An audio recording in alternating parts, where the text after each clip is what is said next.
So panalo na naman ang Golden State Warriors sa bakbakan nila kalaban ng dayong kupunan ng Washington Wizards sa Chase Center mga kaibigan. Ito na yung tatlong magkasunod-sunod na panalo ng GSW sa mga nagdaang laban nila kontra Dallas Mavericks, Brooklyn Nets at Washington Wizards. Napakagandang momentum na ito ng Warriors para tapusin ang regular season games this season na dadaan sa tamang daanan papuntang playoffs. Solid ang mga nilalaro ngayon nitong si Kristaps Porzingis sa Golden State mga kaibigan.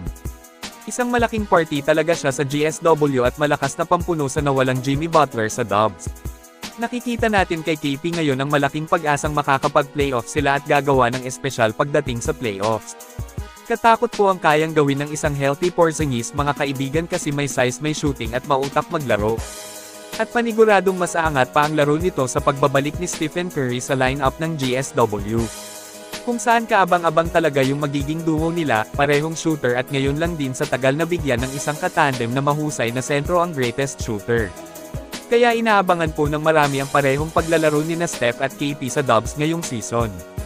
May bagong report nga pala tungkol kay Steph Curry mga kaibigan, ibabalita natin sa ating susunod na video. Ngayon ay mas mag-focus tayo kay Porzingis. Tuloy ang magandang nilalaro niya ngayon at ramdam natin na ganadong-ganado na siya sa bawat laban, pansin natin na umi-improve na yung mga galaw ng paa niya na masasabing fully healthy na ngayon si Porzingis. Kung saan gulat ang lahat sa putback dunk ni Kristaps sa laban kontra Wizards, yun po ang nagsilyo ng panalo para sa Golden State. Pagkatapos ng game ay sinabi lang naman ni Steve Kerr sa interview tungkol sa nilalaro ni KP ngayon.